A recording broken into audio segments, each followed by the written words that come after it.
Diwalipura road પર court બાજુથી ભાયલી જતો હતો ત્યાં રસ્તામાં જોયું કે પાણી લીકેજ થઈ રહેલું, પણ જોતાં મને એવું લાગ્યું કે પાણી લીકેજ નહીં, અહીંયા તો રોડ બી ફૂલી રહેલો.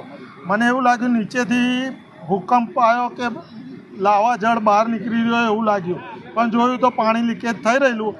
એના સ્થાનિકે રોડ બંધ કરીને પોતે ઊભા રહેલા, એટલે મને લાગ્યું કે મારે બી કોઈને મેસેજ આપવો જોઈએ, એટલે મેં મેસેજ આપીને પાસ કર્યો. અને અહીંયાથી જતાં મેં જોયું આ બહુ ખરાબ પરિસ્થિતિ છે, આવતા જતાં લોકોની હાલત ગંભીર થાય એવી હાલત છે, ગમે ત્યારે ભૂવો મોટો પડી શકે એવી હાલત છે. એટલે અહીંના જે બી કોર્પોરેટર હોય કે સ્થાનિક જે બી કાર્યકર્તા હોય એ લોકો તાત્કાલિક સ્થળે પહોંચીને આનું નિરાકરણ લાવે. જગ્યાએ વોર્ડ નંબર 12માંથી ભૂવો પડતા વોર્ડ નંબર 11માં આવી ગયો, અને એવો આ જે ભૂવો જે છે એ પાણી નીકળ્યું છે, જો એનો નિકાલ નહીં આવે તો ભવ્ય સ્વરૂપ લેશે અને કોઈનું મૃત્યુ ઉપજે એ પછી કોર્પોરેશન જાગશે શું એક ક્વેશ્ચન માર્ક છે.